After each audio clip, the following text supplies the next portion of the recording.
시작하겠습니다. 우리 먼저 찬양으로 하나님께 영광 돌리겠습니다.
하나님 어린 양 독생자 예수, 나를 위하여 죽으신 주, 주께서 흘리신 그 보혈이 나를 정결케 하며 내 영을 고치신 주님을 찬양하나이다.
십자가를 내가 사랑하는 주가 보혈을 흘림이라 최후 승리를 얻기까지 주의 십자가 사랑하리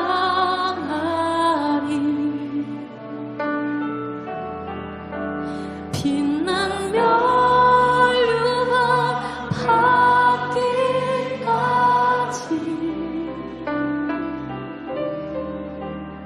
험한 십자가 붙들게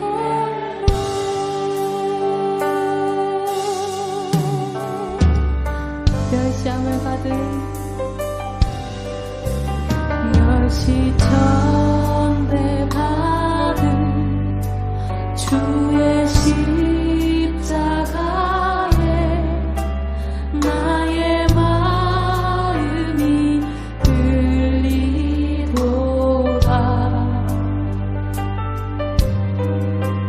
귀한 어린 양이 세상 죄를 지고 험한 십자가 지셔도 다시 한번 고백합시다. 멸시천대 받은 멸시천대 받은 주의 십자가에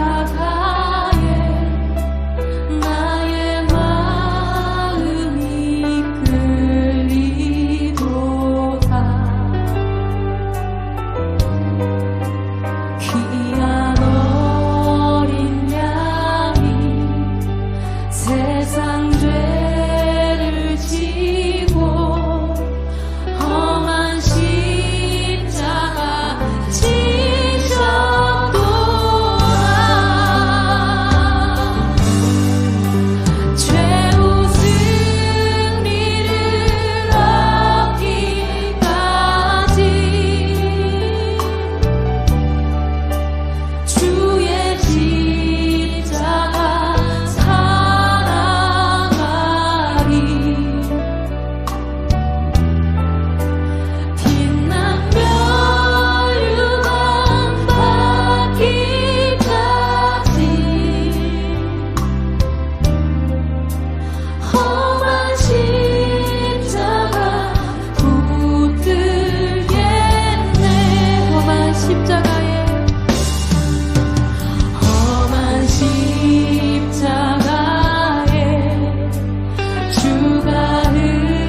십자가 붙들겠네.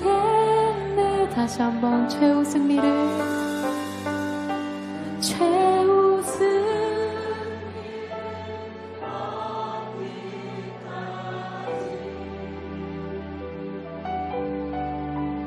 주의 십자가 사랑하리.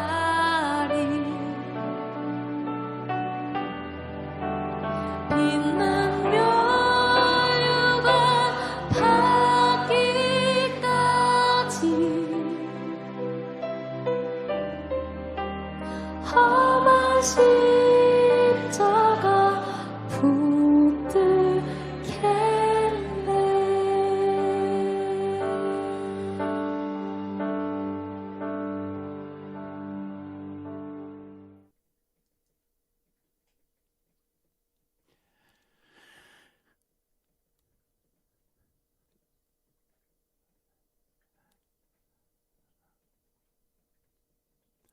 네, 헌금 안내 해드리겠습니다. 위에 보시면 온라인 헌금 안내해서 사이트가 나와 있고요. 그리고 그 밑에는 우리 교회 웹사이트가 있습니다. 위에 있는 www.therockanaheimkorean.com/give 여기에 들어가시면 우리 헌금을 하실 수 있도록 여러분 코리안 컨그레게이션 찾아서 헌금하시면 되겠습니다. 궁금한 점이 있으시면 바로 저에게 연락을 주시면 되겠습니다. 우리 기도하시고 우리 헌금 찬양하시면서 하나님께 헌금 드리시고, 만약 온라인 헌금이 힘드시면 여러분 한 달 동안 헌금을 꼬박꼬박 모아두셨다가 나중에 체크로 메일로 보내셔도 되고, 또 개인적으로 교회로 제출을 하시면 되겠습니다. 우리 헌금을 위해서 기도하겠습니다.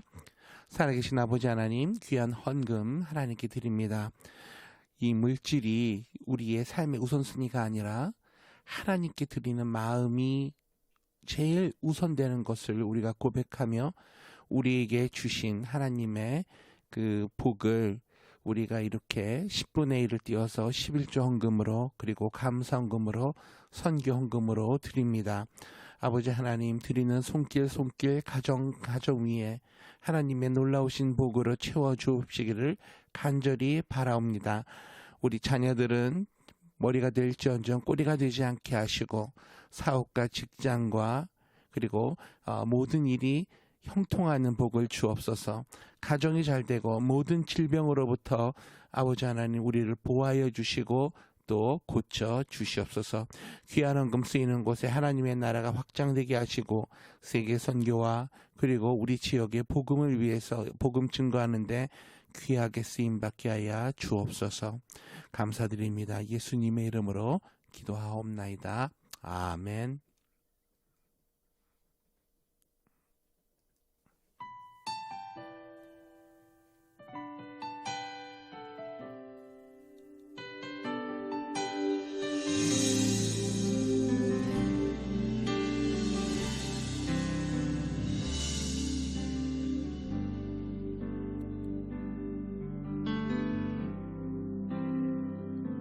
모든 능력과 모든 권세, 모든 것 위에 뛰어나신 주님, 세상이 증량할 수 없는 지혜로 모든 만물 창조하셨네. 모든 나라와 모든 보좌, 이 세상 모든 경이로움보다, 이 세상 모든 값진 보물보다 더욱 귀하신 나의 주님, 십자가 고통당하사 버림받으시고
죽으셨네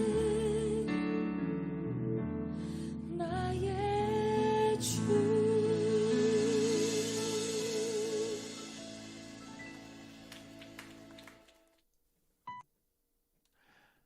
아멘. 우리 이번에는 성금요 예배를 맞이해서 우리가 간단한 비디오 클립 영상 메시지를 보는 시간을 갖도록 하겠습니다.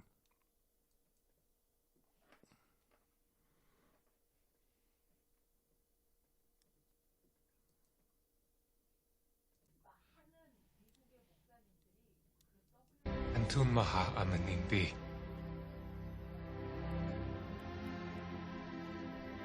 وتندعون ديهوي أنا أرثر كاشتا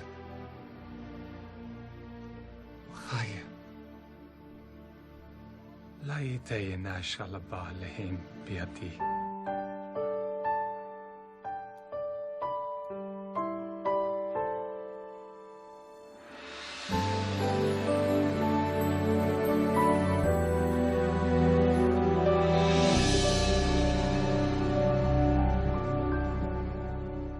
잊을 수 없는 하나님의 사랑 날 살리시려고 주신 생명 내 십자가 지고 오르신 갈보리 언덕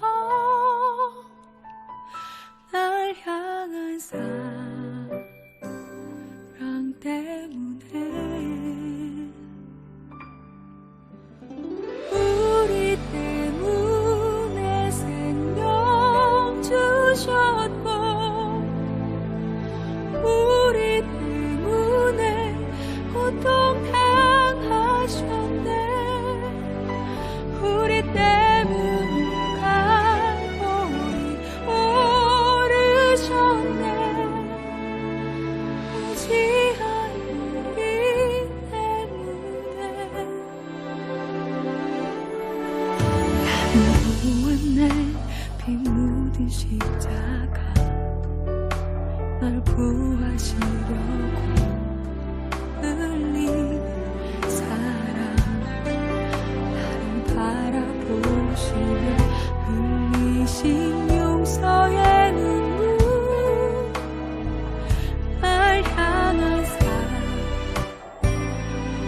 때문에 우리 때문에 생명 주셨고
네, 여러분, 우리 하나님의 말씀을 보기 전에 먼저 기도하시고 하나님 오늘 우리에게 주신 말씀을 보기를 원합니다. 기도하시겠습니다. 살아계신 아버지 하나님, 오늘 귀한 말씀을 통해서 정말 성금요일 2000년 전에 십자가에 달려 돌아가신 예수님을 기억하게 하시고 또 그 사건을 통해서 우리가 깨달아야 할 것을 이 시간 우리에게 성령을 통하여 말씀하여 주옵소서.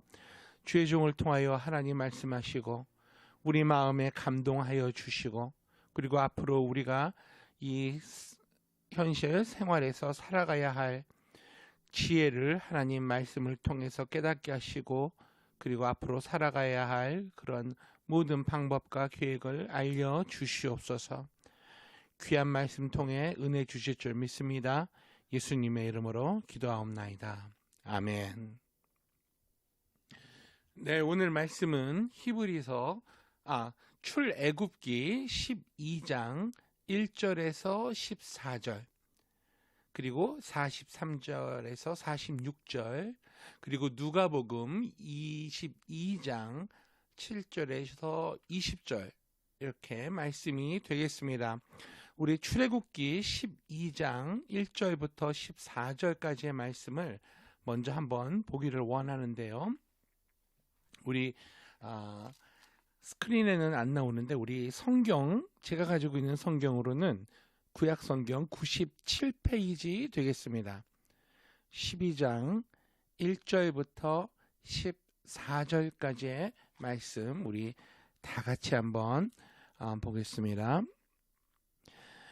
여호와께서 애굽 땅에서 모세와 아론에게 일러 말씀하시되 이 달을 너희에게 달의 시작 곧 해의 첫 달이 되게 하고 너희는 이스라엘 온 회중에게 말하여 이르라 이 달 열흘에 너희 각자가 어린 양을 취할지니 각 가족대로 그 식구를 위하여 어린 양을 취하되 그 어린 양에 대하여 식구가 너무 적으면 그 집의 이웃과 함께 사람 수를 따라서 하나를 취하며 각 사람이 먹을 수 있는 분량에 따라서 너희 어린 양을 계산할 것이며 너희 어린 양은 흠없고 일련된 수컷으로 하되 양이나 염소 중에서 취하고 이달 열 나흘날까지 간직하였다가 해질 때에 이스라엘 회중이 그 양을 잡고 그 피를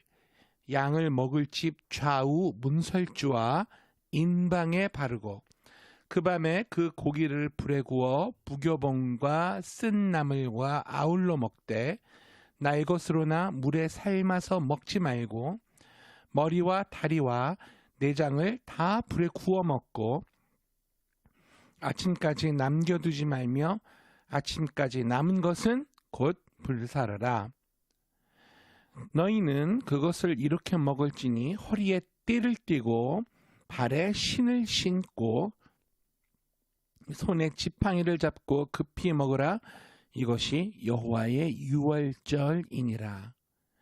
내가 그 밤에 애굽 땅에 두루 다니며 사람이나 짐승을 막론하고 애굽 땅에 있는 모든 처음 난 것을 다 치고 애굽의 모든 신을 내가 심판하리라. 나는 여호와라. 내가 애굽 땅을 칠 때에 그 피가 너희가 사는 집에 있어서 너희를 위하여 표적이 될지라. 내가 피를 볼 때에 너희를 넘어가리니 재앙이 너희에게 내려 멸하지 아니하리라. 너희는 이 날을 기념하여 여호와의 절기를 삼아 영원한 규례로 대대로 지킬지니라. 아멘. 우리 계속해서 말씀을 더 보기를 원합니다. 43절에서 46절까지의 말씀이 되겠습니다. 유월절 규례에 대한 말씀이에요. 43절. 여호와께서 모세와 아론에게 이르시되 유월절 규례는 이러하니라. 이방 사람은 먹지 못할 것이나 각 사람이 돈으로 산 종은 할례를 받은 후에 먹을 것이며 거류인과 타국 품꾼은 먹지 못하리라. 한 집에서 먹되 그 고기를 조금도 집 밖으로 내지 말고 뼈도 꺾지 말지며. 아멘. 그리고 우리 누가복음 22장은 지금 성경을 펴서 책갈피로 마무리하고 우리 하나님의 말씀을 듣기를 원합니다. 22장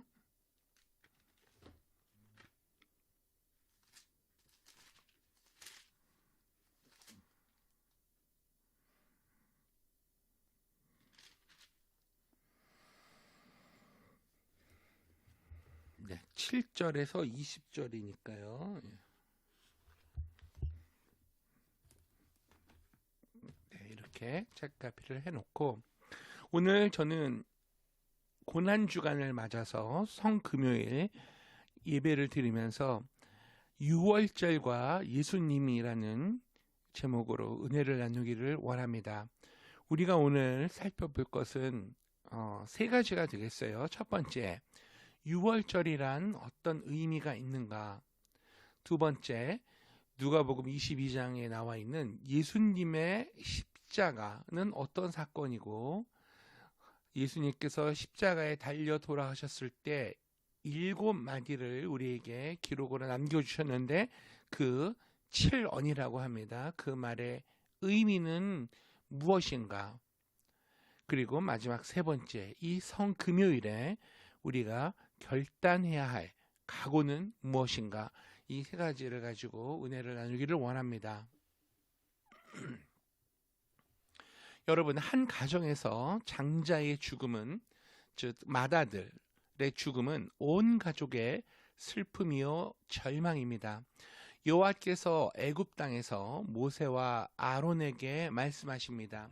내가 애굽 땅을 두루 다니며 애굽 땅에 있는 모든 처음 난 것을 다 치고 애굽의 모든 신을 내가 심판하리라. 애굽 땅의 10번째 재앙은 처음 태어난 것들에 대한 죽음이었습니다. 여호와께서 사람이나 짐승을 막론하고 처음 난 것은 모두 친다고 말씀하셨어요. 다만 이스라엘 백성들은 이 죽음의 재앙을 피할 길이 있었습니다. 바로 6월절을 지키는 것이었어요.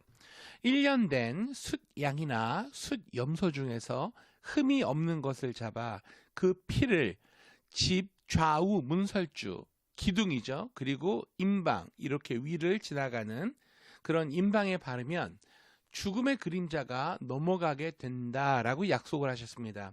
어린 양의 피가 죽음을 넘어가게 하는 유일한 비결이었죠. 그렇다면 우리는 죽음을 어떻게 피할 수 있겠습니까? 첫째, 우리가 모두 죄인이라는 사실을 깨달아야 합니다. 모든 사람이 죄를 범하여 하나님의 영광에 이르지 못하게 되었습니다. 여러분 잘 아시다시피 죄의 싹, 죄의 값은 사망, 죽음이죠. 지금 온 세상에는 죽음의 그림자가 짙게 드리워져 있습니다.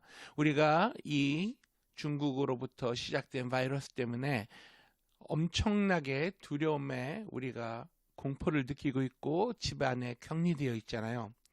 그런데 이것은 여러분 병 때문이 아니라 근본적인 문제는 죄 때문이라는 것을 알아야 됩니다. 죄의 문제를 해결하지 않고는 그 누구도 죽음과 재앙 그리고 불행을 피할 수가 없습니다. 근본적인 문제는 죄죠. 누가 이 사망의 그늘에서 나를 건져낼 수 있겠습니까? 여기서의 죽음은 육신의 죽음뿐만이 아니라 우리의 영적인 죽음까지도 말하는 거예요. 누가 다가오는 재앙을 피할 길을 열겠습니까? 두 번째 생각해 볼 것은 죽음의 그림자를 피할 길은 어린 양의 피밖에 없다라고 오늘 성경은 말씀하고 있습니다. 하나님의 심판을 피할 수 있는 유일한 길은 6월절 어린 양의 피입니다. 6월절에 흠 없는 1년 된 숫양의 피, 숫염소의 피가 필요했듯이 지금 세상 죄를 지고 가는 하나님의 어린 양, 곧 예수 그리스도의 피가 저와 여러분에게 필요한 것입니다. 6월절에 그 피는 바로 어린 양의 피는 예수님의 피입니다. 이 성경 말씀으로부터 수천 년 뒤에 바로 오늘 고난주간 금요일에 십자가에 달려 돌아가심으로 예수님께서 그것을 이루시고 증명하셨습니다. 예수 그리스도의 보혈은 피는 생명입니다. 그리고 영원한 생명입니다. 오직 십자가에 달리신 예수님의 보혈만이 저와 여러분을 죽음으로부터 구원합니다. 그리스도의 몸된 교회 안으로 들어와야 우리가 삽니다. 애굽에 내린 10번째 재앙인 장자의 죽음을 피할 수 있는 집은 어린 양의 피를 바른 집뿐이에요. 우리의 구원은 나 개인의 공로 때문이 아니라 전적인 하나님의 은혜임을 여러분 믿으시길 바랍니다. 예수 그리스도의 보혈 안에 있는 자들만 멸망 중에서 보호받을 수 있습니다. 교회는 예수님께서 핏값을 치르고 사신 이 땅에 보내주신 우리를 구하기 위한 배와도 같습니다. 그래서 교회는 죽음의 그림자를 지나가게 하는 유일한 곳이에요. 이 교회로, The Rock 한인교회로 사람들을 인도하는 것이 가장 긴급하고 선한 일입니다. 지금은 이 온라인 예배로 초청하는 것이 가장 급한 일이라고 말할 수 있겠죠. 사람들에게 복음을 전하는 일을 하나님께서 저와 여러분에게 맡기신 것입니다. 여러분, 예수 그리스도의 보혈만이 재앙과 죽음을 멈추는 유일한 능력임을 기억하십시오. 보혈의 능력만이 죽음을 넘어가게 하고 재앙을 떠나가게 합니다. 이 땅은 우리의 영원한 도성이 아니에요. 우리는 그냥 나그네 인생을 삐놉니다. 영원한 천국에 가는 정말 주님의 피까지 바른 집, 즉 교회를 떠나지 마시고 이곳에 머무르면서 정말 그날까지 예수 그리스도가 속히 재림하는 그날까지 간절히 바라고 우리 다 같이 믿음 생활 지키는 저와 여러분이 되시기를 예수님의 이름으로 축원합니다. 아멘. 우리 구체적으로 6월절 출애굽기 12장에 나와 있는 의미에 대해서 살펴보기를 원합니다. 여러분, 요약되어 있는 지금 컴퓨터에 나가는 그 내용을 여러분 보시면은 쉽게 이해가 되실 거예요. 제가 한번 읽어볼게요. 6월절이란 이스라엘 백성들에게 빼놓을 수 없는 매우 중요한 절기입니다. 430년 동안 애굽의 종살이를 하며 비참한 삶을 보냈던 이스라엘 백성이 6월절을 통해 해방의 빛을 보게 되었습니다. 이스라엘 백성에게 6월절이란 희망 그 자체이자 구원의 절기인 것이죠. 출애굽기 12장 13절에서 내가 피를 볼 때에 너희를 넘어가리니 재앙이 너희에게 내려 멸하지 아니하리라고 기록된 말씀을 통해 6월절이 가진 뜻을 이해할 수 있습니다.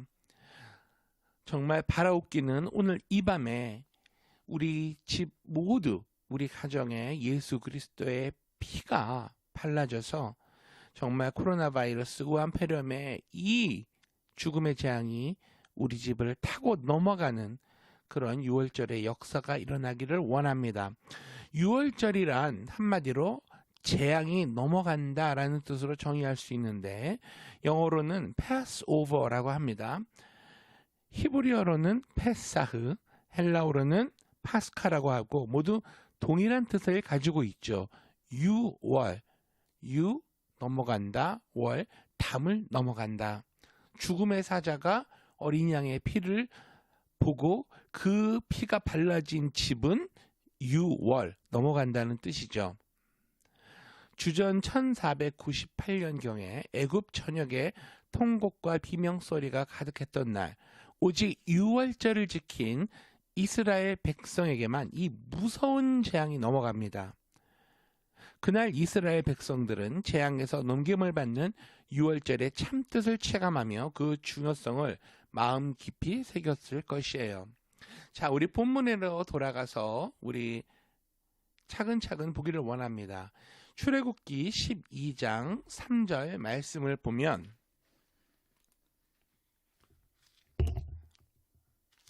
유월절에 대한 준비를 어떻게 하라라고 하나님이 말씀하세요. 너희는 3절 말씀, 너희는 이스라엘 온 회중에게 말하여 이르라. 이달 열흘에 너희 각자가 어린 양을 취할지니 각 가족대로 그 식구를 위하여 어린 양을 취하되, 유월절 3일 전에 가족대로 식구수대로 한 가구당 한 마리의 1년 된 순양 혹은 숫염소 한 마리를 준비하라고 말씀하고 계십니다. 통상적으로 이스라엘 자손들은 할아버지, 할머니, 어머니, 아버지, 그리고 자녀들, 이래서 대략 한 8명에서 10명 정도를 한 가족이라고 이렇게 우리가 볼 수 있겠는데요. 이 숫양 한 마리, 숫염소 한 마리는 대충 10명 정도의 성인이 먹을 수 있는 그런 분량이 나온다고 합니다. 그런데 3, 4명 정도 되는 가족도 있을 거 아니에요? 그런 경우에는 이웃과 함께 합쳐서 2가정이 모이면 혹은 3가정이 모여서 10명 정도 맞추어서 한 마리를 잡으라는 뜻이죠. 가족당 한 마리의 의미는 이스라엘 공동체의 중요한 출발점이 바로 가정, 더 작게는 부부, 최소한의 공동체의 시작이 가족임을 생각을 했을 때에 가구당 한 마리씩 그렇게 준비하라고 우리가 볼 수 있겠습니다. 즉 가정이 구원을 받아야 하나님의 백성이 됨을 의미하는 거죠. 양이나 염소냐, 그것은 집에 양만 있을 때는 양을 잡으면 되고, 또 양이 없고 염소만 있으면 그냥 염소를 잡으면 되는 거예요. 그런데 이스라엘 백성은 주로 양을 키웠다고 합니다. 그래서 양을 많이 잡았다는 것을 우리가 이해하면 되겠어요.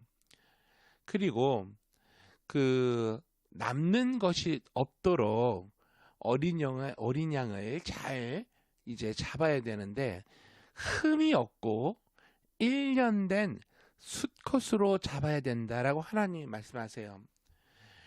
왜 흠이 없어야 되냐? 어린 양의 의미는 죗값을, 저와 여러분, 나의 죗값을 대신 치르는 제물이어야 돼요. 그러니까 나의 죄를 짊어지고 가야 되기 때문에 흠이 없어야 그 죗값을 온전하게 감당할 수 있는 거죠. 결국은 십자가에 달려 들어가신 예수님을 예표한다고 할 수 있겠습니다. 그리고 왜 암컷은 안 되고 수컷만 되느냐? 그것은 이스라엘 가정의 대표는 그냥 남자를 가장으로 삼았기 때문에 그렇습니다. 남자가 남녀를 다 대표하는 거예요. 여러분, 이스라엘 히브리어 물법을 보면 남성 1명, 여성 3명, 4명이잖아요. 그러면 여기에서 남성 복수로 쓰겠어요? 여성 복수로 쓰겠어요? 히브리어 문법은 남성 복수로 씁니다. 그래서 여성만 4명이면 여성 복수를 쓰는데, 1명이라도 남성이 들어가면 그 말을 대표하는 것은 남성 복수의 형태가 되죠. 이처럼 이스라엘 가정의 대표는 남자였습니다. 어린 양의 피의 혜택은 하지만 남녀 모두에게 주어지는 거죠. 양을 언제 준비하라고 했냐면 10일 동안 간직을 하고 있다가 14일째 해가 넘어갈 때, 해질 때에 양을 잡으라고 하나님이 말씀하십니다. 예수님 십자가 사건도 해가 졌을 때 바로 일어나게 되죠. 어린 양의 피는 문설주, 즉 양쪽 좌우 기둥을 바르고 기둥 위에 있는 임방에 피를 바르라고 한 거예요. 그죠? 그런데 왜 그러면 밑에는 바르란 말이 없었나? 왜냐하면 이스라엘 사람들 집은 이 문턱에서 양을 잡도록 되어 있다고 합니다. 그래서 저절로 문턱에서 양을 잡을 때에 피가 흥건히 흐르잖아요. 그러니까 바를 필요가 없죠. 그래서 온 집안 입구에 들어가는 양쪽 기둥과 임방과 문턱에 피가 흥건히 젖게 되는 거죠. 하나님이 아마 죽음의 천사를 데리고 장자를 죽이시러 다니셨던 것 같아요. 그날 밤에. 근데 그 피를 바른 자의 집은 넘어가겠다고 말씀을 하신 거죠. 일반 사람들은 안 하죠. 하나님이 그렇게 말씀하셨다. 그 얘기를 사람들이 믿기가 쉽겠어요. 그런데 이스라엘 백성들은 6개월 동안 9가지 애굽에 내린 재앙을 이미 봤기 때문에 하나님의 말씀에 순종해서 그 피를 다 발랐을 것입니다. 모세를 통하여 하신 하나님의 말씀을 믿었던 거죠. 9번이나 말이 맞았는데 10번째 말이 안 맞겠어요? 믿는 자는 결과적으로 살았고 안 믿은 자는 죽었습니다. 그러니까 여러분, 우리가 이 믿음 생활이라는 것을 우리가 대충 해서는 안 되는 거예요. 믿음 생활을 잘 하는 것은 사는 길이고요. 대충 잘 못하는 것은 죽는 길이에요. 죄의 싹은 사망이기 때문에 피를 흘려야 용서가 됩니다. 그런데 이것이 하나님의 법이에요. 이게 바로 신앙 생활입니다. 예수님 믿으면 사망에서 영생으로 옮겨지는 거예요. 믿으면 영생. 이거는 하나님의 법칙이에요. 그런 게 어디 있어요? 그건 모르겠어요. 하나님이 그렇게 법을 만든 거죠. 우리의 이해로는 되지 않는 겁니다. 인간의 이해로는 생각이 안 되는 거예요. 그러므로 예수님이 다시 오심도 재림도 오시는 거예요. 심판이 오면 오는 거예요. 죄의 영향은 3, 4대까지 미치면 그렇게 미치는 거예요. 축복이 자자손손 복이 내려진다. 그러면 그렇게 되는 거예요. 그러므로 우리가 말씀을 잘 알아야 잘 믿게 되는 것이죠. 6월절에 관련된 사건이 성경에 여러 사건이 있습니다. 첫 번째는 오늘 우리가 본 본문의 말씀, 이집트에서 노예 생활로 430년 동안 살다가 출애굽하는 출애굽하는 그런 사건이죠. 요단강 건너서 유월절을 지킵니다. 그 밤에 도망 나와서 강을 건너서 그 다음에 이제 홍해를 지나고 요단강 건너서 또 유월절을 지키게 되는 거예요. 예루살렘 입성하시고 최후의 만찬도 바로 유월절의 만찬이셨습니다.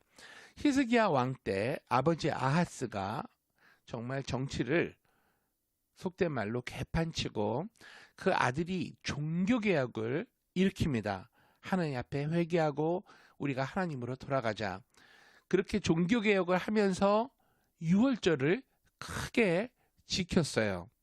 히스기야 왕이요. 그리고 또 유다의 요시야 왕이라고 또 나타납니다. 이 왕도 하나님께로 돌아가자. 그렇게 회개 운동을 일으킨 왕인데 그 개혁을 하면서 유월절을 먼저 지킵니다. 그리고 학사 에스라도 바벨론 포로 귀한 후에 유월절부터 지키는 거예요. 그러니까 유월절을 지키면서 이스라엘 백성들이 어떤 것을 생각했을까요? 첫 번째는 이전 것은 지나가고 새로운 출발을 기억했을 것입니다. 가나안 삶에서의 새 출발, 또 새 성전 후에서의 새 출발. 이스라엘 역사에 보면 새로운 출발을 할 때 유월절을 지키며 그것을 기억했던 것 같아요. 항상 과거의 이전 것을 청산하고 새롭게 시작한다는 의미가 바로 이 유월절에 있습니다. 예수님 오시기 전에 과거 청산도, 또 예수님의 유월절 이후에도 우리가 이 어린 양의 피를 보면서 새로운 출발을 하는 거예요. 천국에 간 사람도 주님 십자가의 보혈의 피, 예수님의 보혈의 피가 내 마음에 문설주 그리고 임방에 발라진 사람들이에요. 계시록 5장 11절에서 12절 말씀을 보면 우리가 알 수 있습니다. 참고가 돼요. 내 머리에 아무리 상급이 정말 적은 그러한 개털 모자를 썼어도 나 때문에 돌아가신, 죽임 당하신 어린 양을 찬양할 수밖에 없을 거예요. 왜냐하면 보잘것없는 면류관이 아닌 그런 모자를 쓰고 있다 할지라도 천국에 들어왔기 때문이죠. 천국에. 그래서 우리가 그 예수님의 능력과 부와 지혜와 힘과 존귀와 영광과 찬송을 올려드리는 거예요. 이 모든 것을 받기에 합당하신 예수님, 이렇게 찬양받으시는 그 예수님이 천국에 우리와 함께 계시기 때문입니다. 그분의 전적인 공로 때문에 우리가 천국에 들어가게 되는 거죠. 십자가 사건 때문에 이렇게 됐구나라고 깨닫는 곳이 바로 천국입니다. 여러분 생각을 해보세요. 양을 문턱에서 이제 잡았어요. 그리고 집을 그 피로 페인트 칠을 한다고 생각을 해보세요. 양쪽 기둥을 다 바르고 임방에 피칠을 다 한 다음에 숯불에 구워 먹고 있는데 먼 곳에서부터 애굽 사람 동네부터 이상한 울부짖는 소리가 서서히 들려오는 거예요. 통곡 소리가 점점점 크게 들려오는 거예요. 이스라엘 백성들은 그것을 생생하게 체험했습니다. 그렇기 때문에 이스라엘 백성들은 유월절을 목숨을 걸고 지키는 거예요.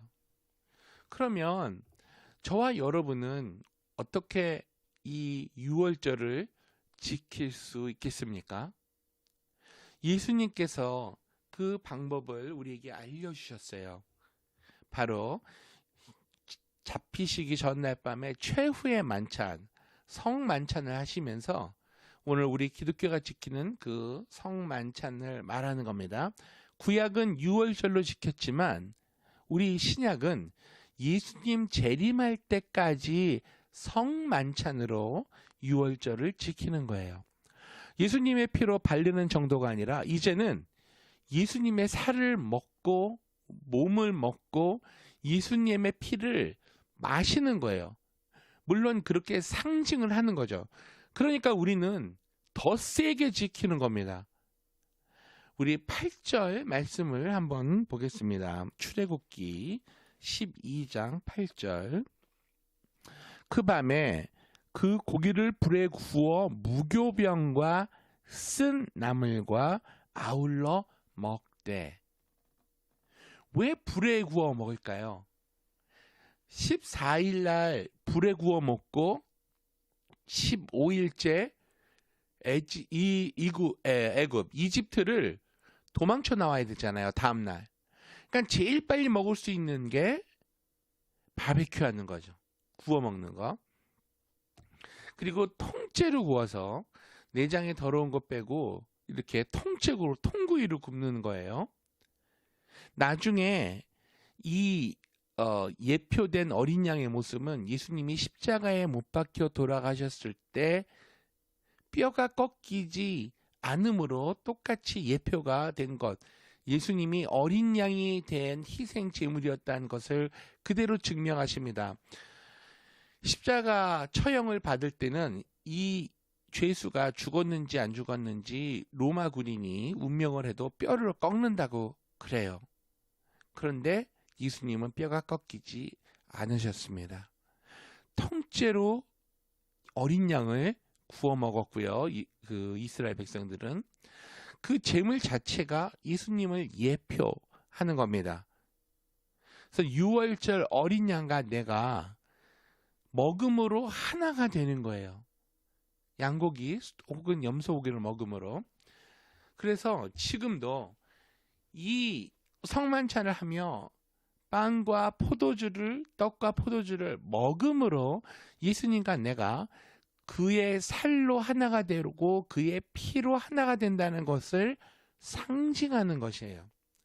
무교봉이란 말은 누룩을 넣어서 빵을 부풀릴 시간이 없죠. 바로 먹고 자정 넘어가서 내일 되면 바로 도망가야 되니까.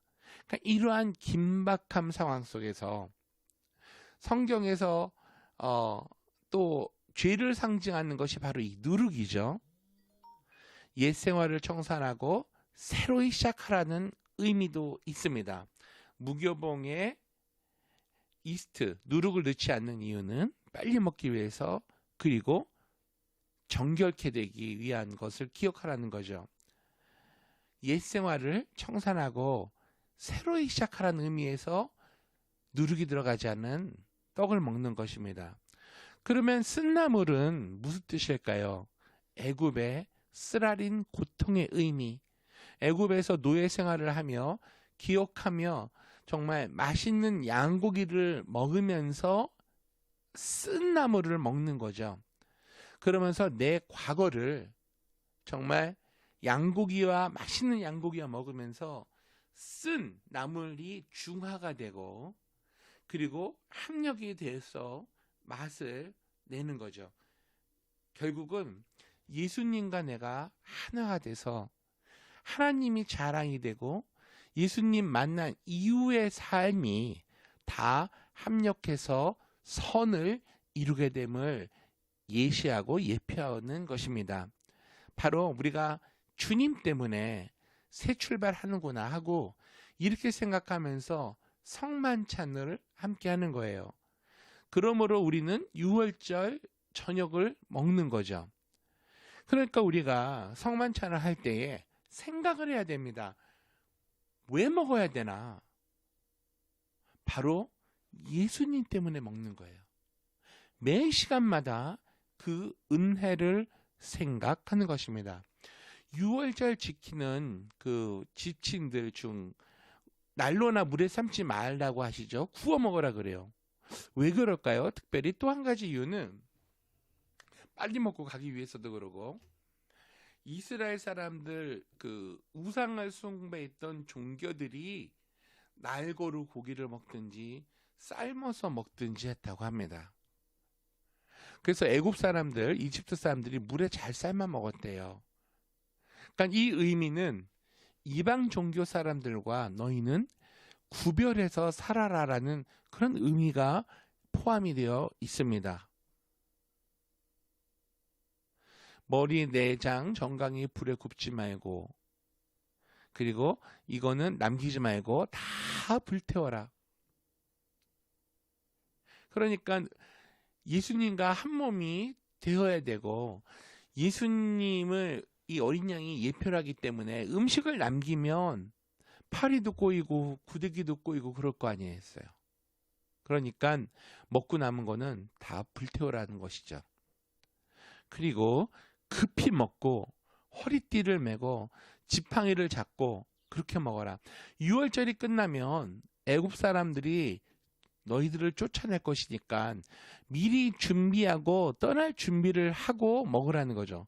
그러니까는 일은 벌어지지 않았지만 믿음으로 준비하라는 그런 메시지예요. 준비를 하려면 믿음이 꼭 필요합니다. 14절 14일 밤, 이제 그달의 14일 밤 죽음의 사자가 드디어 모든 이집트의 장자 또 짐승들까지도 첫 번째 난 것은 다 쳤어요. 이스라엘 백성들도 피가 안 발라져 있는 것은 다 죽었을 거예요. 이집트는 고양이, 소, 개구리 같은 이런 것들도 신으로, 우상으로 숭배를 했습니다. 모든 짐승의 첫 것을 친다는 의미는 이러한 모든 짐승을 우상으로 섬긴다는 그 우상신을 하나님이 친다는 거예요. 하나님께서 모든 신을 친다는 그 말씀을 완전히 실현하신 거죠. 결과적으로 이스라엘 사람들과 애굽의 사람들이 그 사건을 경험하면서 우상의 허망함을 절실히 깨닫게 되는 것입니다. 이 일을 행하시는 이가 약속을 지키시는 그러한 말씀대로 행하시는 구원을 베푸시는 야훼 하나님이시죠.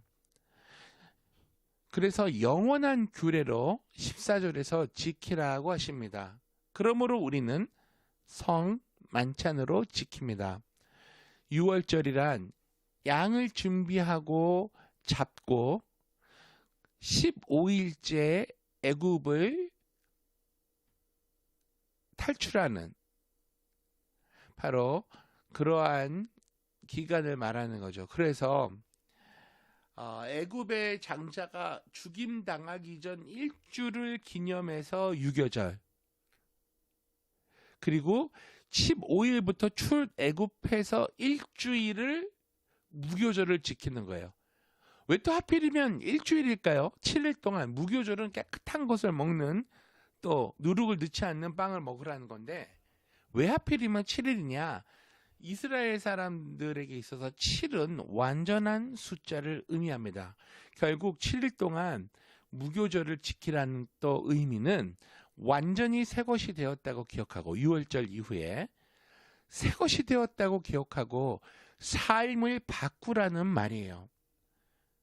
안 그러면 하나님께서 이스라엘에서 끊어버린다고 말씀하십니다. 그래서 그 처음과 끝을 어린 양의 그 피가 죽음을 물리친 고 6월절 마지막 날 밤에 전 일주일, 후 일주일을 성일로 지키라는 거였어요. 그 의미는 어린 양의 구속의 은혜를 감사하고 해방을 기념하고 내게 베푸신 하나님의 은혜를 기억하며 내 신앙생활의 출발을 바로 6월절에서 예수님이 십자가에 돌아가신 곳에서부터 시작하라는 의미가 되겠습니다. 이스라엘 백성들은 6월절로 인해서 새롭게 거듭나게 되죠. 그래서 이제는 노예가 아닌 가나안을 정복해야 할 하나님의 군대가 되는 것이죠.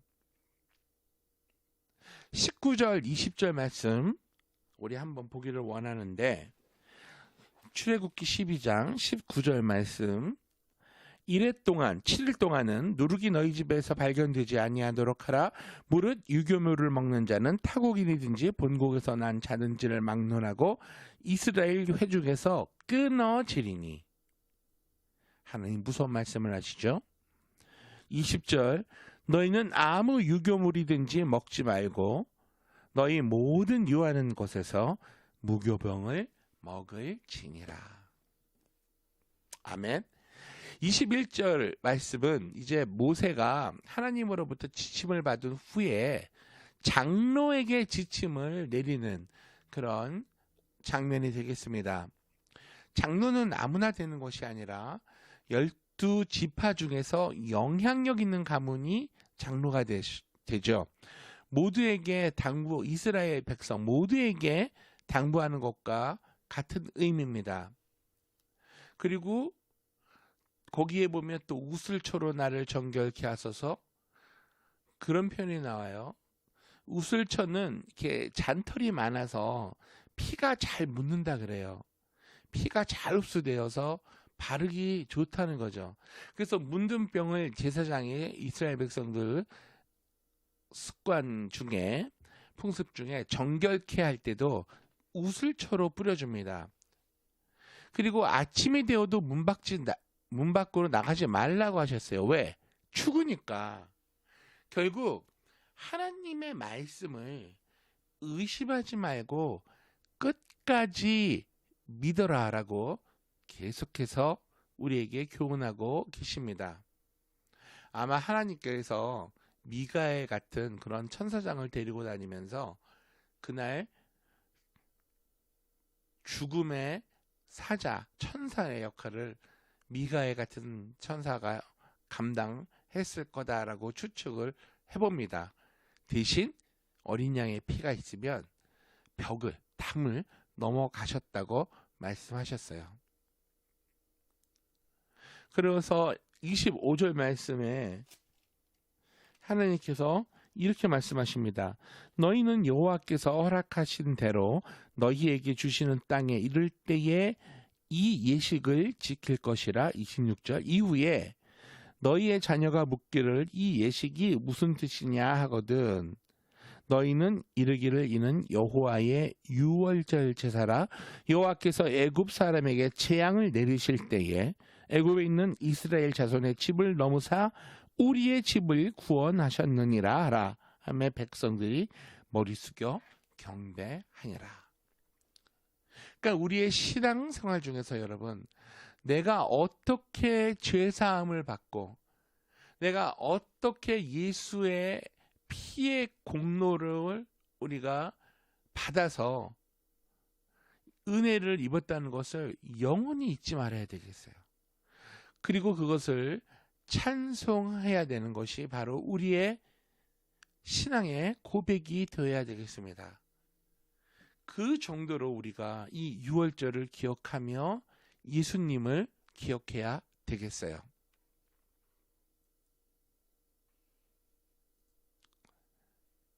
두 번째, 우리 예수님과 십자가에 대해서 우리가 한번 생각을 해보겠습니다.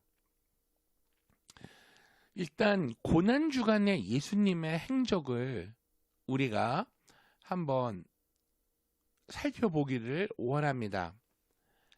지난 주일이라고 할 수 있죠. 우리가 종려주일이라고 해요. 시간적으로 오늘이 지금 금요일이니까 개선의 날이라고 해서 이날 예루살렘에 예수님이 입성하십니다. 무리들은 호산나 호산나 외치며 환영하며 반응하지만 예수님께서는 슬피 우셨습니다. 월요일 권위의 날이라고 하죠. 무화과 나무를 저주하시며 두 번째로 성전을 깨끗게 하십니다. 화요일 날은 변론의 날이라고 우리가 얘기를 합니다.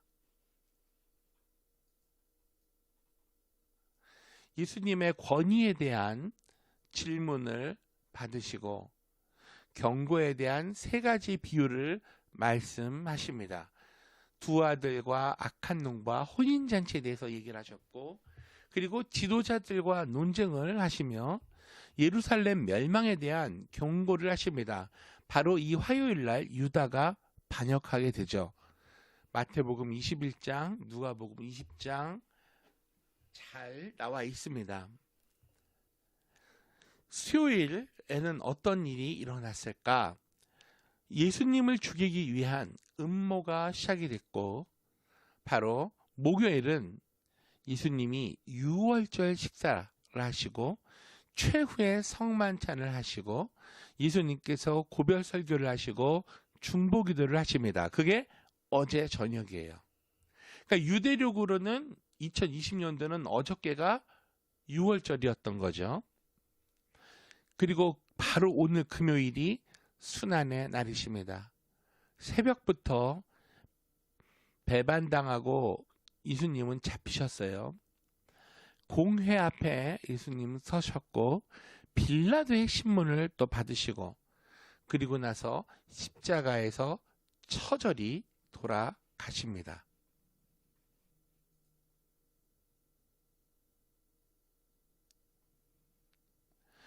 우리 십자가상에서 예수님이 철저히 돌아가시면서 7마디의 그 말씀을 했다고 제가 설명드렸죠. 가상, 십자가상의 7원이라고 합니다. 그러니까 이때가 AD 33년 4월이죠. 지금 우리가 4월이니까. 금요일. 자, 일기화창은 어떤 봄날이죠. 예루살렘 성 밖으로 세워지던 세 사람의 십자가의 죽음의 행렬이 엄숙히 진행되고 있었습니다. 그 목적지는 히브리 말로 골고다요. 아람어로 된 말을 해석하면 해골의 곳이라는, 해골이란 동산이란 뜻인데, 여기까지 와서 각자가 메고 온 십자가에 이 세 사람을 매달았어요. 우리 오늘 영상에 봤죠. 예수님 십자가에 매달리신 것을 우리가 봤습니다. 그 중에 중앙에 달리신 예수님께서 하신 말씀 7가지예요. 첫 번째, 누가복음 23장에 나와 있는 말씀, 아버지여 저희의 죄를 사하여 주옵소서, 용서하여 주세요. 예수님은 처음으로 하나님을 아버지라고 부르신 분입니다. 구약에 아버지란 말이 없으나 예수님은 아버지라 부르시면서 우리에게도 아버지라 부르도록 주 기도문을 비롯하여 여러 곳에서 가르쳐 주셨습니다. 성도는 아버지가 두 분이죠. 육신의 아버지와 영혼의 아버지, 곧 하나님이십니다. 이 세상에는 하나님의 자녀와 마귀의 자녀가 있는데 우리가 하나님의 자녀가 된 것은 놀라운 복이 아닐 수 없어요. 하나님을 아버지라 부르면 사랑의 인격적 참여를 말하는 것으로 우리는 하나님을 나의 아버지로 모시게 될 때에 내 모든 문제가 해결되고 남음이 있습니다. 예수님은 이것을 우리에게 가르쳐 주신 거예요. 예수님은 우리의 죄를 용서해 주시기 위해서 이 땅에 오셨습니다. 죄 많은 여인의 죄를 속죄하여 주실 때 그는 구원을 받고 평안히 돌아갔고, 중풍병자의 죄를 용서하여 주실 때 곧 건강하여졌습니다. 예수님의 보혈의 공로로만 속죄, 용서함을 받을 수가 있습니다. 마태복음 26장 28절에 나와 있어요. 그리고 예수님은 원수들의 죄까지도 용서해 주셨습니다. 예수님의 대속의 죽음은 결국 모든 인간을 위한 죽음이셨다는 것을 우리가 기억을 해야 합니다. 예수님을 십자가에 못 박은 이들의 죄를 용서하셨고, 빌라도와 종교 지도자들의 죄를 용서하셨고, 베드로와 가룟 유다의 죄를 용서하셨습니다. 세 번째, 예수님은 우리에게도 이제는 용서하라고 친히 말씀하셨습니다. 주께서 너희를 용서하신 것 같이 너희도 서로 용서하라고 하셨고, 주기도문에서 명령하셨죠. 70번씩 또 7번이라도 용서하라고 하셨습니다. 두 번째 말씀, 내가 진실로 너에게 이르노니 오늘 네가 나와 함께 낙원에 있으리라. 누가복음 23장 43절 말씀. 우리는 양쪽에 달린 두 강도에 대하여 깊이 생각해 볼 필요가 있습니다. 예수님과 함께 양쪽에 십자가에 달리고서도 그 죄를 깨닫는 사람과 그렇지 못한 사람이 있어요. 자신의 죄를 깨닫지 못하는 강도는 내가 그리스도냐 아니냐, 너와 우리를 구원하라 라고 그렇게 말을 합니다. 이 고백이 진심이면 얼마나 다행이었겠습니까? 그런데 본문에 보면 비방하였다고 했어요. 비판적이고 야욕적이고 객관적인 말을 했으니까 참 불쌍한 사람이죠. 지금도 십자가를 신앙적으로, 주관적으로, 영적으로 받아들이지 아니하면 이 강도처럼 비방할 수밖에 없을 것입니다. 고린도전서 1장 18절은 이렇게 말씀합니다. 십자가의 도가 멸망하는 자들에게는 미련한 것이요 구원을 얻은 우리에게는 하나님의 능력이라. 아멘.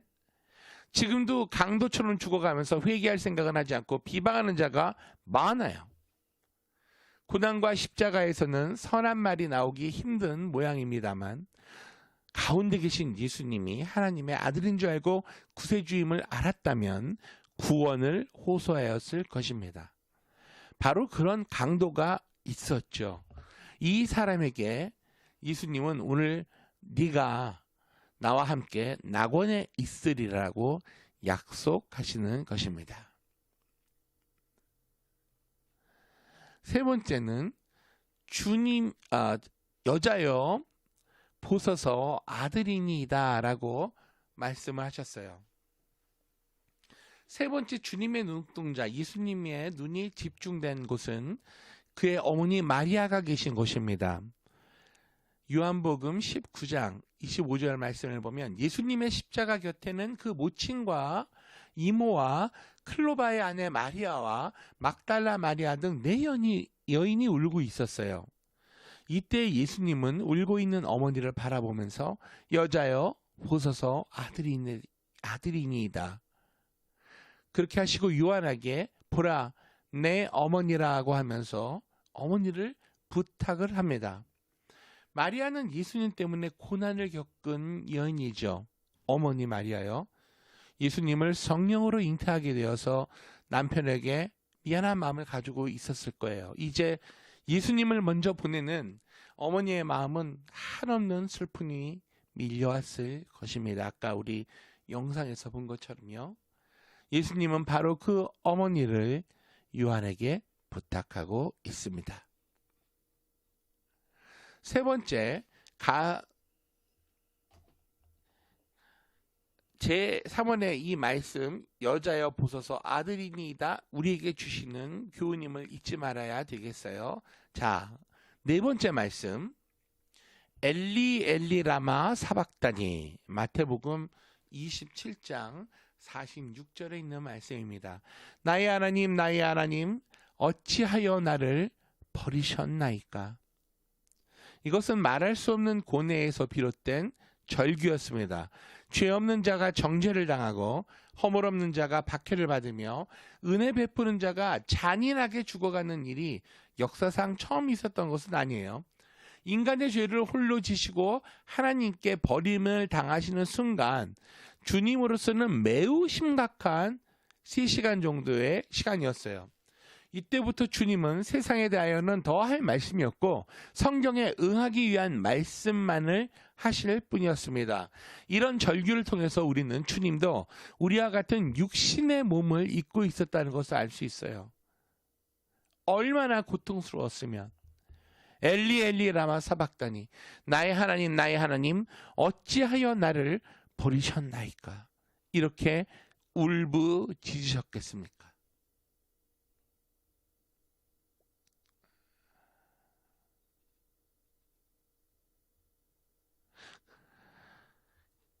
우리 계속해서 5번째 말씀 내가 목마르다. 네. 내가 목마르다. 이 말씀은 우리 예수님께서 사람이었다. 참 인간이었음을 입증하고 또 참 하나님을 나타내는 요한복음에만 이 말씀이 기록되어 있어요. 주님이 십자가상에서 내가 목마르다 하심은 곧 목마른 우리의 인생을 말하는 의미도 포함되어 있습니다. 인생은 어디서 물을 마셔도 그 심한 갈증을 해소할 길이 없어요. 주님이 주시는 물은 영원한 갈증을 해소합니다. 아멘. 너희 목마른 자들아 물로 나오라 돈 없는 자도 오라 너희는 와서 사 먹되 돈 없이 값 없이 와서 포도주와 젖을 사라. 아멘. 이사야서 55장 1절 말씀이고요. 요한복음 4장 13절에서 14절 말씀은 이 물을 마시는 자마다 다시 목마르거니와 내가 주는 물을 마시는 자는 영원히 목마르지 아니하리니 나의 주는 물은 그 속에서 영생하도록 솟아나는 샘물이 되리라고 말씀하고 계십니다. 아멘. 자, 이제 6번째 말씀을 보겠습니다.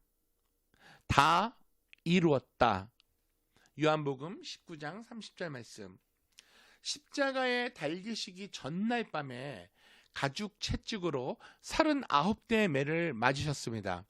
가죽의 채찍 끝에는 5갈래의 가지가 있고 그 가지마다 낚시와 같은 그런 낚시바늘과 같은 쇠고리가 달려 있어서 가죽 채찍이 살에 닿을 때마다 살갗이 찢어지고 피가 터져서 엉켜 붓는 채찍형을 당하셨어요. 또한 가시관을 쓰신 머리와 이 대못에 박힌 양손과 양발에서도 피가 철철 흘러내리고 있었습니다. 십자가 위에서 주님은 무지한 군병의 창에 옆구리를 또 찔리셔서 물과 피를 다 쏟으셨어요. 주님의 옷은 군병들이 제비 뽑아서 나누어 가졌고 벗기운 채로 주님은 십자가에 높이 매달려 계셨습니다. 이분이 바로 하나님의 아들이십니다. 이분이 바로 저와 여러분의 죄를 담당하시고 이 죄를 용서하시기 위해서 죄도 없으시면서 가장 죄 많은 잡처럼 십자가에 높이 달리신 것입니다. 그가 하실 일을 이제 다 이루신 것이에요. 그러므로 예수님은 순종의 완성, 사랑의 완성, 구속의 완성자이십니다. 인간은 다 이루고 갈 수가 없어요. 우리의 계획과 우리의 꿈과 그리고 교회나 국가의 꿈을 이룰 수는 없지만 예수님은 다 이루셨기 때문에 우리가 바로 그 예수님을 믿고 가야 하는 겁니다. 무엇을 믿어야 할까요? 마귀는 우리의 완성을 방해하지만 예수님은 마귀의 권세를 이기고 다 이루셨다. 이 다 이루셨다는 말씀은 우리에게 위로와 격려와 확신의 말씀이 되는 것이죠. 마지막으로 7번째 말씀을 보겠습니다. 십자가 위에서 마지막으로 하신 유언의 말씀. 내 영혼을 아버지 손에 부탁하나이다. 누가복음 23장 46절 말씀입니다. 예수님은 아버지란 말씀을 즐겨 사용하셨어요. 산상설교 가운데서 17번, 6월절 다락방에서는 45번, 요한복음 17장에서는 6번이나 나옵니다. 그리고 예수님은 세상에서 마지막 말씀을 아버지로 끝맺으셨어요. 아버지란 명칭은 용기를 북돋아주고 자신을 갖게 하는 이름입니다. 왜 그런가요? 아들은 아무리 값진 것이라 해도 아버지 손에 맡기고 부탁할 수가 있죠. 그래서 예수님은 육체로부터 분리되려는 그 찰나에 그의 영혼을 아버지 손에 부탁을 하시는 것입니다. 사람은 육, 혼, 영, 이 세 가지 형태로 창조되었죠. 육으로 지어진 몸은 물질과 교제하고 세상 것만 좋아합니다. 아이돌 좋아하고 유튜브 좋아하고, 혼은 사람의 정신으로 자기를 담고 있어요. 데살로니가 전서 5장 23절 말씀. 그리고 영은 하나님이 임하심에 신령한 세계에서만이 통합니다. 로마서 8장 10절 11절 말씀이에요. 이러한 하나님은 우리의 아버지가 되십니다. 예수님의 아버지시고 저와 여러분의 아버지시고, 그러므로 예수님으로 말미암아 우리의 아바 하나님이 되셨죠. 우리의 궁극적인 목적은 내 영혼이 아버지께로 가는 것입니다. 천하보다 귀한 것은 생명, 영혼이죠. 하나님을 아버지로 모시는 성도는 어디로 간다? 아버지께로 돌아갑니다. 예수님은 우리를 아버지께로 인도하기 위하여 우리에게 오신 분이에요. 예수님의 십자가 위에서의 7마디는 이러한 의미가 있는 것입니다. 자, 이제 마지막으로 성금요일에 결단해야 할 우리의 각오를 우리가 한번 다져보겠습니다. 첫 번째, 우리의 유월절은 뭐라고요? 성만찬이다. 우리는 날마다 십자가 앞에서 죽고 날마다 부활한다. 그리고 세 번째, 성만찬에 참여하는 나는 성령님으로 말미암아 예수님의 몸과 하나가 되었으며 예수님의 피가 내 안에 흐름을 믿고 인정을 한다. 부활의 능력으로 예수님의 영생의 복음을 전하는 내가 되어야 하겠다. 그러려면 어떻게 할 수가 있죠? 첫 번째, 주위 사람에게 예수 믿으세요. 우리 교회 같이 가서 예배 드려요. 온라인 예배에 오세요. 온라인 성경 공부 같이 해요라고 말하고 전하는 것입니다. 그리고 위에 말한 사람을 위해서 우리가 기도하는 거예요. 그리고 내가 먼저 모든 교회 활동에 참여해서 앞장을 서야 합니다. 내가 가자 그래야 사람들이 나를 보고 따라오죠. 솔선수범, 모범이 되어야 다른 사람도 따라오지 않겠어요? 6월절을 생각하면서 여러분, 성금요일을 맞이하면서 우리는 저와 여러분을 위해 죽으시고 무덤에 묻히시고 그리고 부활하신 예수님을 기억해야 되겠습니다. 예수님의 7마디 말씀을 우리가 보면서 우리가 이 금요일날 각오를 해야 되겠습니다. 그리고 우리의 6월절은 성만찬이고 이 십자가 앞에서 날마다 죽음으로 우리는 날마다 새 출발하는 저와 여러분이 되셔야 함을 믿으시길 바랍니다. 아멘. 기도하겠습니다. 살아계신 아버지 하나님, 귀한 말씀을 통해서 은혜를 주심에 감사합니다. 6월절이 무엇인 것을 알았고 바로 예수님이 그 6월절 어린 양을 예표한다는 것도 배웠습니다. 예수님이 십자가에 처절히 달려 돌아가시면서 온 물과 피를 쏟으시고 온몸에 상처를 입으신 것은 우리의 질병을 담당하기 위해서이고 우리의 죄악을 담당하기 위해서였음을 깨달았습니다. 아버지 하나님 간구하노니 지금 이 시간 우리를 엄습하는 코로나 바이러스의 위험도 다 깨끗하게 하여 주옵시고 정결케 하여 주옵소서. 예수님의 피를 우리에게 발라 주옵소서. 우리의 마음에 문설주와 임방의 문턱에 발라 주옵소서. 그러므로 죽음의 사자가 우리를 보고 타고 넘어가게 하여 주옵소서. 그리고 이 말씀 붙잡고 날마다 새롭게 거듭나서 새 출발하는 우리 더 락 한인교회 모든 성도님들 될 수 있도록 하나님 은혜 베풀어 주옵소서. 감사합니다. 예수님의 이름으로 기도하옵나이다. 아멘. 네, 광고 말씀 드리겠습니다. 내일 모레 우리 주일은 온라인 예배로 드리지만 부활주일 예배입니다. 11시 15분에 시작하도록 할게요. 그리고 여러분 부활주일이 지나서 온라인 성경 공부를 우리가 계획하고 있습니다. 시대가 어수선하니까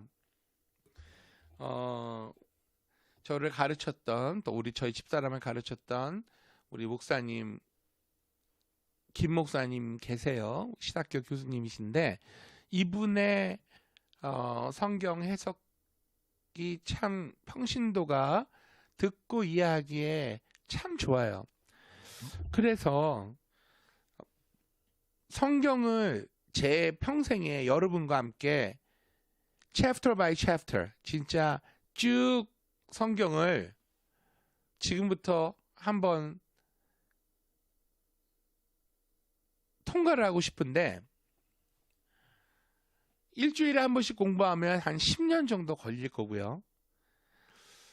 지금 우한 폐렴으로 인해서 우리가 집에 격리되어 있으니까 매일 성경 공부를 해서 단기간에 한 권이라도 끝내고 나가는 게 어떨까 하는 생각을 합니다. 그러기 위해서는 저와 여러분이 줌이라는 컨퍼런스 콜을 할 수 있는 그 앱이 전화기나 노트북이나 PC에 깔려 있어야 되거든요. zoom.us에 들어가서 이 앱을 다운로드 받으시고 제가 여러분의 이메일로 링크를 보내드리면 터치만 해서 들어가시면 컨퍼런스 콜 이 성경 공부에 참여하는 우리 교인만 얼굴과 얼굴을 보면서 화상 채팅하면서 성경 공부를 할 수 있습니다. 그러므로 이 오르한 매일 성경 공부를 통해서 이 험한 이 시기일수록 하나님의 말씀을 우리가 붙잡고 하나님이 말씀에 얘기한 하나님의 뜻과 계획을 우리가 깨닫고 적용하는 그런 삶을 살기를 원합니다. 그래서 마지막 때이기 때문에 요한계시록을 우리가 한번 공부하기를 원해요. 요한계시록은 공부하기가 쉽지가 않죠. 기존 교회에서 잘 안 합니다. 하지만 우리는 훌륭한 선생님을 모시고 요한계시록 온라인으로 우리가 공부를 하기 원하는데 제 생각으로는 다음 주 수요일부터 매일 저녁 했으면 좋겠다 싶어요. 그래서 오늘부터 zoom.us에 들어가셔서 전화기나 여러분 그 노트북에 앱을 다운받으셔서 저랑 테스트 방송을 하시면서 준비를 해서 준비가 되는 대로 우리가 다음 주 수요일부터라도 공부를 했으면 좋겠습니다. 그리고 여러분 이러한 시기일수록 우리가 더 우리의 마음을 붙잡고 우리 하나님 말씀 보면서 같이 신앙의 믿음이 떨어지기 참 좋은 그런 환경이에요. 집에만 있으니까. 그리고 목사님하고 저하고 1대1로 만날 수도 없고 전화로 통화할 수밖에 없잖아요. 이럴 때일수록 우리가 더 기도하고 더 이러한 성경 공부를 통해서 우리가 하나로 연합해야 되겠습니다. 다른 교회 사람들은 이 줌이라는 것을 통해서 중보기도 시간도 갖고 벌써 이미 시작을 했다고 해요. 그런 교회도 많이 있습니다. 여러분 우리도 시작하기를 원합니다. 저와 개인적으로 카카오톡으로 연락하시면서 이 온라인 매일 성경 공부 요한계시록부터 시작하는 이거에 대한 더 자세한 인폼을 받아 가시길 바랍니다. 기도하고 오늘 예배를 마치도록 하겠습니다. 이제는 우리 주 예수 그리스도의 십자가에 달려 돌아가시기까지 우리를 사랑하시고 우리에게 구원을 베풀어 주신 무한하신 은혜와 하나님 아버지의 아들을 죽기까지 내버리시고 우리에게 보내주신 하나님의 극진하신 사랑과 성령 하나님의 감화감동 인도 내주 역사 그리고 우리에게 능력 주심이 오늘 말씀을 듣고 예수님만 바라보고 살아가기로 작정하는 너락 한인교회와 온라인으로 예배를 드리는 모든 성도님들의 그 머리머리 가정 자녀 위에 이제로부터 영원토록 함께 하시옵기를 간절히 축원하옵나이다. 아멘. 여러분 예배를 마쳤습니다. 우리 내일 모레 부활주일 예배에 여러분 만나 뵙기를 바랍니다. 우리 이틀 동안 주님의 죽으심을 생각하면서 부활을 기대하는 귀한 이틀이 되기를 예수님의 이름으로 부탁드립니다. 감사합니다.